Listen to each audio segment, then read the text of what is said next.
Welcome back to SaharaTV. My name is Rudolf Okonkwo. Last week, we had elections across Nigeria for governorship and members of the state houses of assembly. And in some states, we now know people who are the governor-elect in those states. And in some states, there are disputed accounts of what happened. INEC is rescheduling elections in some places, and also there are some that are inconclusive. We now go back to Abia State, which is one of those states. We spoke to the party leader of the Abia in the election for governor. Now we want to talk to the governorship candidate for PDP in that election, Dr. Okezie Ikpeazu. Dr. Ikpeazu, welcome to SaharaTV. Thank you and welcome. Yes, we're happy to have you. Can you please tell us what happened in Abia State during that election on Saturday? Thank you very much. That election commenced simultaneously in all local governments of Abia State on that day. And the procedure for that election was that the accreditation was to start 8 a.m. and that happened everywhere. After accreditation, people were now asked to begin voting. Voting went on until close of voting, and then the results were declared at the unit level. Then from the unit level, they were collected and declared at the ward level. Then they were declared at the ward level and then transmitted to the local government level, where the votes were also collected and then declared. Then the electoral officers of the respective local governments proceeded to Umuahia to for their results to be collected local government by local government. It was at that point that issues began to crop up. However, I must also say here that in one or two units in some local governments, which was just about 2 or 3 instances, the electoral officers in those various local governments intervened quickly and then cancelled those unit results at that level, which I think was right. But when we got to the state collection centers, the results were being collected. The resident election officer suddenly decided to begin to cancel results at the state level, and the laws do not permit her to cancel results that have been collected from the unit, announced at the unit, through the wards, announced at the wards, through the local governments, announced at the local governments without any negative reports. And then they said their basis for that cancellation was a certain international observer who gave oral reports that she wasn't satisfied with the conduct of the election in some places. We were later to discover that that international observer comes from the same village with my opponent, though she resides in America. And the procedure for the report from international observer is that they will write their report to their leader, and their leader will make the case to the appropriate portals. There is no provision in the Constitution of Nigeria or the Electoral Act for an individual to raise a finger and give an oral testimony that will lead to the cancellation of the will of the people. I want to also put it on record that the security agencies, namely the Deputy Inspector General of Police, the Commissioner of Police, and the Director of SSS, had given testimonies in the media saying that they were satisfied with the conduct of the election and that it went on peacefully, and we associate ourselves with those observations whole and entire. So we said no, that the REC didn't have the right to do what she did. Of course, she saw it and then continued the collection of results until all the 17 local government results were collected. And then when the arithmetic was done, we took lead with 83,000 votes, and we satisfied the requirement for 25% in 2/3 of the local governments in Abia State clearly by the Constitution of the Federal Republic of Nigeria, because we have a clear majority of votes, and because we have satisfied 2/3 majority in 25% in 2/3 of the local governments, we were expected to be declared as winners. Then suddenly they went on recess for 6 hours, and they started cancellations again and doing things, only to come back to say that there are some units which we need to go back and do a rerun in Abia State. And this has really agitated the people of my state and the common people of Abia State, because we do not see the reason why, even in areas where we can notice in Nigeria with video clips of manifest violence have had their results declared. We do not know why that of Abia is different. However, I must also put on record here that we were later to discover that our resident electoral commissioner was an aunt to my opponent. You know, it was a maternal aunt. I think the mother of the REC and the mother of my candidate are sisters. And it has thrust a very serious moral burden, not only on the REC, but on the candidate. Because I wouldn't want my aunt to be an umpire in an election that I'm running. I will morally say no to that. And so that is the situation in Abia State. They have said that the rerun of the elections will take place on the 25th. And we are also insisting that we be declared winners according to the provisions of the Constitution. So as we speak, the entire state is sober, and we are watching. I pray that this will not be a silence of the graveyard. All right. I'm happy you gave us this detailed breakdown of what happened. But let me ask you mentioned the REC that cancelled the election in some local government areas. Who made him to, or her, who made her to change her mind? What made her to change her mind? There are reports that your camp forced her to reverse that cancellation. What happened actually? No. You know you cannot build on nothing. You cannot build, anything you build on nothing is baseless. The law sees it as nothing. Because she tried to build castle in the air, and that castle had no foundation, legal foundation whatsoever. She knew she didn't have the right to cancel results that had been declared at the unit and brought to her for no reason. She knew also that if somebody says that he or she is an independent international observer, that testimony is not enough to cancel the will. Meanwhile, before that cancellation, the results are not even been turned in.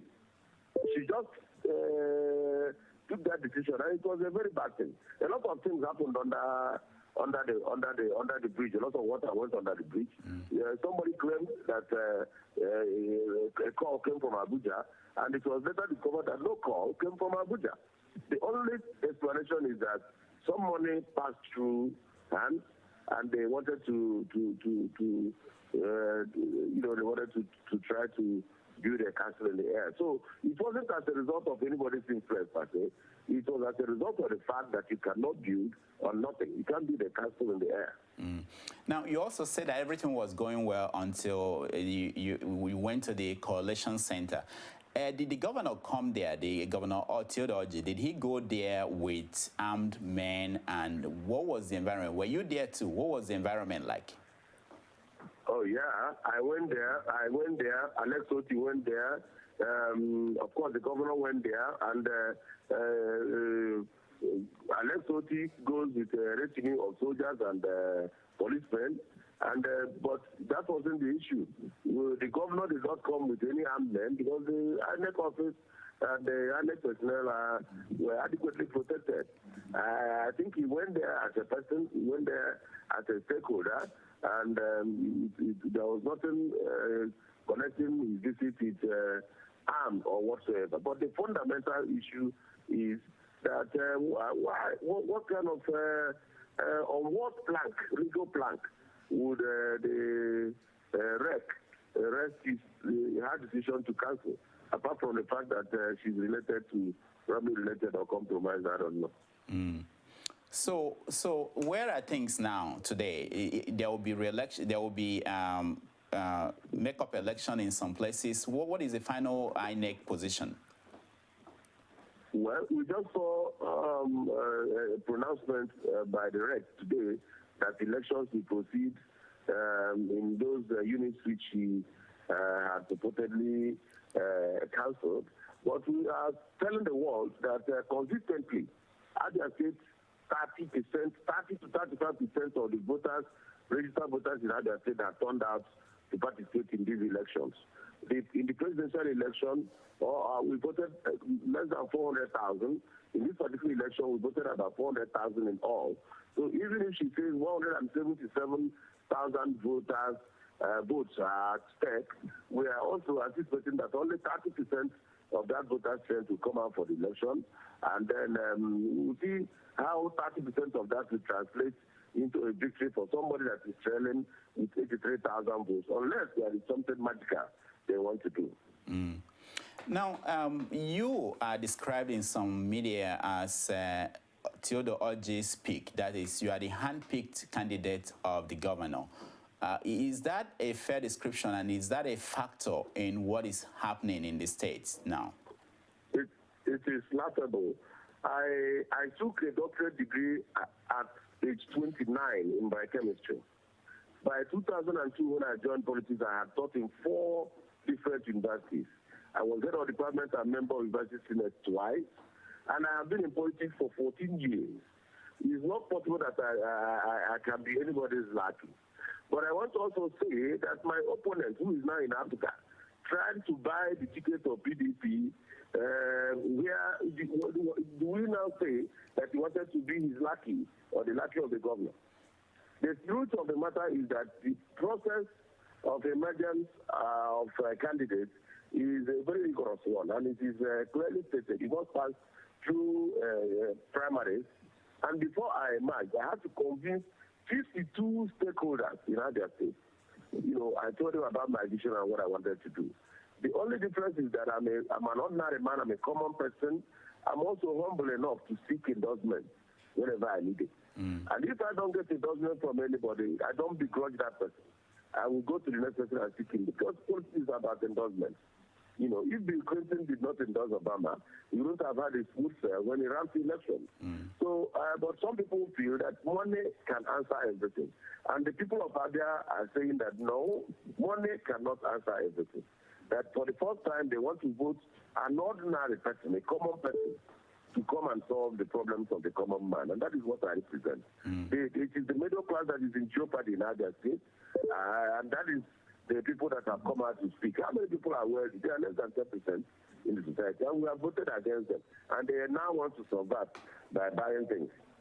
Now, let me ask you, because the election for president in Abia State did not go the way it went in other places.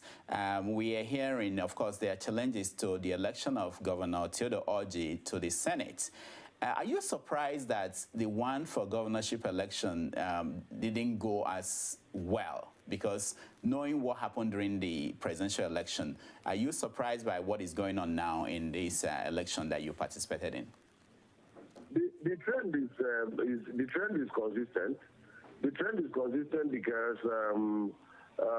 we won 7 out of the 8 National Assembly elections, and the area where we usually have problems are North and South. We have had the military aiding our opponents to do elections, and we have traced the soldier, we have traced where he's coming from, we have traced their method of operation. Consistently, they did it in the past elections. But my own election is slightly different, because I am coming from Abia South, and I'm also coming from an ethnic group that has 9 out of 17 local governments. So I am the only candidate in that race with the privilege of a block vote. And I have to plead on the sentiments of my people to give me a block vote. In the contrary, my opponent is running on the same bill with his deputy from the same federal constituency.